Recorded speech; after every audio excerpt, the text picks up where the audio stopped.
நம்ம வீட்லேயே அதிகமாக வந்து தொந்தரவு பண்ணுறது என்ன அப்படின்னு பார்த்தீங்கன்னா, இந்த பல்லி, கரப்பான்பூச்சி இந்த பூச்சிகள் தான் அதிகமான தொந்தரவாக இருக்கும். நம்ம கிச்சனில் வந்து எந்த சாப்பாட்டு பொருளுமே வந்து ஓப்பனில் வைக்கவே முடியாது. டக்குன்னு வந்து பல்லி விழுந்துரும், அப்படி இல்லைனா கரப்பான்பூச்சி வந்து வாய வச்சிரும்.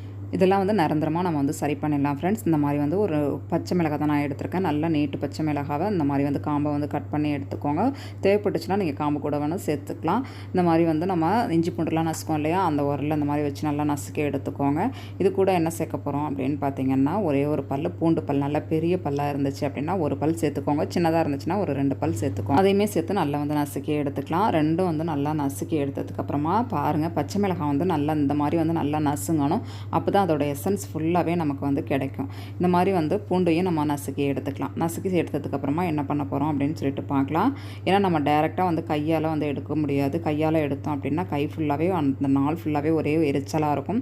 அதனால் ஒரு ஸ்பூன் வச்சு நம்ம பச்சை மிளகாய், அந்த பூண்டு, இது ரெண்டுத்தையும் வந்து இந்த மாதிரி ஒரு குட்டி பவுலில் எடுத்துக்கோங்க. நீங்கள் தேவைப்பட்டுச்சுன்னா எந்த பவுல் வேணாலும் நீங்கள் யூஸ் பண்ணிக்கலாம். நான் இது வந்து வேஸ்ட் பாக்ஸ் அப்படிங்கிறதுனால, இந்த ஹோட்டல்லலாம் கொடுப்பாங்க இல்லையா பார்சலில் குழம்பு சாதம் இதெல்லாம், அதை தான் நான் வந்து எடுத்து வச்சுருக்கேன். அதில் வந்து இந்த மாதிரி வந்து அந்த பச்சை மிளகாவையும் பூண்டையும் எடுத்து சேர்த்தாச்சு. சேர்த்ததுக்கு அப்புறமா கொஞ்சோண்டு வந்து மஞ்சத்தூள் சேர்த்துக்கோங்க.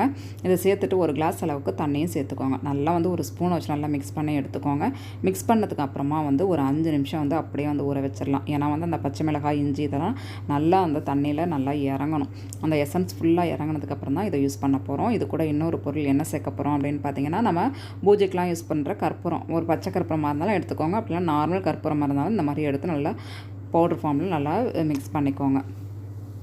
இதையும் நல்லா மிக்ஸ் பண்ணதுக்கப்புறமா நீங்கள் தேவைப்பட்டுச்சு அப்படின்னா வந்து நார்மல் வாட்டர் பாட்டில் இருந்துச்சு அப்படின்னா கொஞ்சோண்டு ஒரு ஹோல் விட்டு அதை யூஸ் பண்ணிக்கலாம். அப்படி இல்லைனா வந்து ஸ்ப்ரே பாட்டில் இருந்தாலும் நீங்கள் யூஸ் பண்ணிக்கலாம். இது ஒரு 5 நிமிஷம் அப்படியே ஊறட்டும். இது அப்படியே ஓரமாக வச்சிடலாம். ஒரு 5 நிமிஷம் ஊறினதுக்கப்புறமா நான் ஓப்பன் பண்ணி அதை நல்லா ஃபில்ட்ரு பண்ணிவிட்டு நம்ம வந்து ஸ்ப்ரே பாட்டிலில் சேர்த்துடலாம். நான் வந்து இன்றைக்கி ஸ்ப்ரே பாட்டிலில் தான் சேர்க்க போகிறேன். ஒரு குட்டி பாட்டில், இதே கடைகளில் பார்த்தீங்கன்னா ஒரு 10-15 ரூபாய் அந்த மாதிரி தான் இருக்கும். அதனால் வந்து நான் வாங்கி வச்சுருக்கேன். ஏன்னா வந்து இந்த பந்திலெலாம் வைக்குவாங்க இல்லையா, அது வந்து நம்ம 1 டைம் தான் யூஸ் பண்ணலாம். ஒரு மாதிரி நசுங்கின மாதிரி ஆகிடும். இது ஒரு 15 ரூபாய் கொடுத்து நம்ம கடையில் நிறைய டைம் வந்து நம்ம வந்து பயன்படுத்திக்கலாம். அதனால் வந்து நான் ஒரு குட்டி பாட்டிலே வாங்கி வச்சுக்கிட்டேன். உங்களுக்கு தேவைப்பட்டுச்சு அப்படின்னா வாங்கிக்கோங்க. அப்படி இல்லைனா வந்து ஜூஸ் பாட்டில், இந்த 10 ரூபா பாட்டிலாம் இருக்கு இல்லையா, அது கூட நீங்கள் வந்து யூஸ் பண்ணிக்கலாம். இப்போ இதை வந்து நம்ம வந்து பாட்டிலில் சேர்த்துட்டு நல்லா மூடி வச்சிடலாம். இன்னும் கொஞ்சமாக வந்து தண்ணி வந்து நான் வந்து அந்த டப்பாவிலேயே நான் அப்படியே வந்து மீதியை வச்சிட போகிறேன். அது எதுக்கு அப்படின்னு சொல்லிட்டு நான் வீடியோவில் சொல்கிறேன் ஃப்ரெண்ட்ஸ்.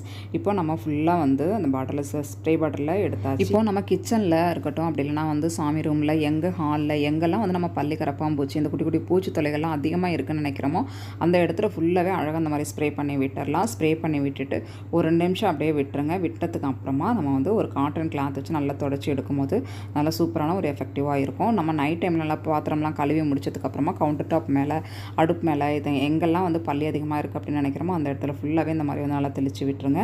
நான் நைட் டைம் தான் வந்து செய்கிறேன். ஏன்னா வந்து நம்ம சாப்பாடுலாம் வந்து பேலன்ஸ் வச்சுருப்போம் இல்லையா, அதுலலாம் நிறைய பல்லி, கரப்பாம்பூச்சிலாம் வந்து மொக்கிறதுக்கு நிறைய வாய்ப்பு இருக்குது. அதனால் வந்து இந்த அடுப்பு மேலேயும் பார்த்திங்கன்னா நிறைய வந்து மொச்சிட்ருக்கும். அதனால் ஃபஸ்ட்டு வந்து பர்னர் எல்லாமே கழட்டிட்டு ஸ்டாண்டையும் எடுத்துகிட்டு நல்லா வந்து நம்ம தொடச்சி எடுத்துடலாம். இப்போ அடுப்பு ஃபுல்லாகவே நல்லா வந்து நல்லா தெளித்து விட்டோம் பாருங்கள் அந்த லிக்யூடை.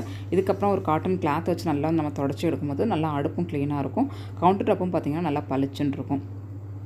நம்ம பச்சை மிளகாய், பூண்டு இதெல்லாம் வந்து நல்லா வந்து ஒரு காரத்தன்மையாக இருக்கும். இது கூட நம்ம வந்து இப்போ கற்பூரமும் சேர்த்துருக்கோம் இல்லையா, நல்ல ஒரு வாசனையாகவும் இருக்கும். இந்த வாசனைக்கு இந்த காரத்துக்கும் பார்த்திங்கன்னா அந்த பல்லி, கரப்பான்பூச்சி சுத்தமாக வந்து இதுக்கிட்ட வரவே வராது. கண்டிப்பாக இந்த மாதிரி உங்கள் வீட்டில் பிரச்சனை இருந்துச்சுன்னா நீங்கள் வந்து ட்ரை பண்ணிக்கோங்க ஃப்ரெண்ட்ஸ். ரொம்பவே யூஸ்ஃபுல்லாக இருக்கும். நம்ம வந்து பல்லி, கரப்பான்பூச்சிக்கு மட்டும் நம்ம வந்து இதை வந்து ரெடி பண்ணலை. நம்ம அடுப்பும் பார்த்திங்கன்னா நம்ம க்ளீன் பண்ணும்போது பார்த்திங்கன்னா இதுக்காக நம்ம அடுப்பெல்லாம் தனியாக க்ளீன் பண்ணணும் அப்படிங்கிற அவசியம் கிடையாது. இந்த ஒரு லிக்விடை வச்சு பார்த்திங்கன்னா நம்ம பல்லி, கரப்பான்பூச்சியும் நல்லா துரத்திடலாம். அதே டைமில் நமக்கு கவுண்டர் டாப்பு அந்த அடுப்பு ஃபுல்லாகவும் க்ளீனாக ஆகிறதுக்கும் ரொம்பவே உதவியாக இருக்கும். ட்ரை பண்ணி பாருங்கள். இப்போ ஃபுல்லாக நான் தொடச்சி காமிச்சதுக்கப்புறம் உங்கள்கிட்ட காமிக்கிறேன் பாருங்கள். இப்போ வந்து நம்ம கவுண்டர் டாப் மேலே எந்த பயமும் இல்லாமல் எல்லா சாப்பாடுமே நம்ம வச்சு யூஸ் பண்ணிக்கலாம். ட்ரை பண்ணி பாருங்கள். இந்த டிப் பிடிச்சிருந்துச்சி அப்படின்னா மறக்காமல் நம்ம சேனலுக்கு ஒரு லைக் பண்ணுங்கள். நம்ம சேனலை நீங்கள் இன்னும் சப்ஸ்கிரைப் பண்ணாமல் பார்த்துட்டிங்கன்னா ப்ளீஸ் மறக்காமல் சப்ஸ்கிரைப் பண்ணி வச்சுக்கோங்க. அப்போ தான் இந்த மாதிரி நான் யூஸ்ஃபுல்லான வீடியோஸ் போடும்போது உங்களோட மொபைலுக்கு நோட்டிஃபிகேஷனாக வந்து சேரும். இப்போ நம்ம கொஞ்சமாக வந்து தண்ணி வச்சுருந்தோம் இல்லையா, இதில் வந்து கொஞ்சமாக நான் வந்து காட்டன் தான் எடுத்துருக்கேன். அந்த காட்டன் வந்து குட்டி குட்டி பீஸாக இந்த மாதிரி நான் எப்படி வீடியோவில் காமிச்சிருக்கோன்னா ஃப்ரெண்ட்ஸ், அதே மாதிரி நல்லா ட்ரை பண்ணிக்கோங்க. இதை என்ன பண்ண போகிறோம் அப்படின்னு பார்த்தீங்கன்னா, நமக்கு அதிகமான பல்லி இதெல்லாம் வந்து எங்கே அதிகமாக வந்து இருக்குதோ அந்த இடத்துல வந்து நம்ம அழகாக இதை வந்து ஒட்டி விட்டுடலாம். நம்ம செவத்தில் இருக்கட்டும், டியூப் லைட்டுக்கு மேலே, இந்த ஆங்கர் இதெல்லாம் இந்த இடத்துலலாம் பார்த்திங்கன்னா நிறைய பல்லிகள் தொந்தரவு பண்ணிகிட்டே இருக்கும். அடிக்கடி ஓடிட்டே இருக்கும். அந்த இடத்துலலாம் இந்த மாதிரி ஒரு கார்டன் வச்சிடலாம். நான் வந்து சுவிட்ச் போர்டுக்கு மேலே கிச்சனில் வந்து ஒரு கார்டன் வச்சுருக்கேன் பாருங்கள். அதுக்கப்புறமா நம்ம காய்கறி கட் பண்ணுற அந்த போர்டுலேயும் பார்த்திங்கன்னா அப்பப்போ அப்படியே வந்து இலஞ்சிக்கிட்டே இருக்கும். அதனால் அந்த போர்டு மேலேயே நான் ஒன்று வச்சுருக்கேன். நம்ம ஹாலில் டிவிலாம் பார்த்துட்டு இருந்தோம் அப்படின்னா ஹாலில் இருக்கிற சுவிட்ச் போர்டு மேலேயும் பார்த்திங்கன்னா அப்பப்போ அப்படியே வந்து இலஞ்சிக்கிட்டே இருக்கும். எங்கெங்கெல்லாம் நம்ம வந்து கண்ணுக்கு தெரிஞ்சு நம்ம பள்ளியெல்லாம் நிறைய இருக்குது அப்படின்னு நினைக்கிறோமோ அந்த இடத்துலலாம் ஃப்ரெண்ட்ஸ் இந்த மாதிரி ஒரு கார்ட்டனை வந்து நம்ம வச்சுட்டோம் அப்படின்னா வந்து ரொம்பவே யூஸ்ஃபுல்லாக இருக்கும். நீங்கள் வந்து இதை அப்படியே வந்து விட்டுறக்கூடாது. ஒரு 15 நாளைக்கு ஒரு டைம் இந்த மாதிரி ப்ராசஸ் பண்ணிகிட்டே இருந்தீங்க அப்படின்னா சுத்தமாக ஒரு 10 வருஷத்துக்கே நம்ம வீட்டு பக்கம் இந்த பள்ளி கரப்பாம்பூச்சி சரியாயிடும். கண்டிப்பாக ட்ரை பண்ணி பாருங்கள். ஓகே, கல்லில் இந்த மாதிரி கொஞ்சமாக வந்து பாலை ஊற்றி பாருங்கள். இதுக்கு எதுக்காக அப்படின்னு சொல்லி பார்க்குறீங்களா? வீடியோ ஸ்கிப் பண்ணாமல் கடைசி வரை பாருங்கள்.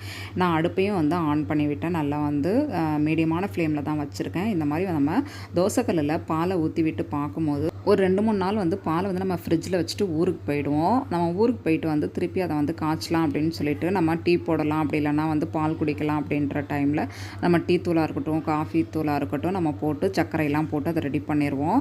நம்ம போட்டதுக்கு அப்புறமா பார்த்திங்கன்னா அந்த பால் வந்து வீணாக போயிடும். அப்படியே திரண்ட மாதிரி ஆகிடும். நம்ம போட்ட காஃபி தூள், சர்க்கரை இது எல்லாமே வேஸ்ட்டாக போயிடும். கேஸுமே வேஸ்ட்டாக போயிடும். இதெல்லாம் அவாய்ட் பண்ணிக்கிறதுக்கு நம்ம இந்த மாதிரி வந்து கொஞ்சமாக வந்து தோசைக்கல்ல பாலை ஊற்றி பார்த்தோம் அப்படின்னாவே வந்து பால் வந்து பொங்குதா திரண்டு போதா அப்படின்னு சொல்லி நம்ம வந்து ஒரு செகண்ட்லேயே கண்டுபிடிச்சிடலாம் ஃப்ரெண்ட்ஸ். அதுக்கப்புறமா வந்து நம்ம டீயாக இருந்தாலும் காஃபியாக இருந்தாலும் போட்டு குடிக்கும்போது ரொம்பவே யூஸ்ஃபுல்லாக இருக்கும்.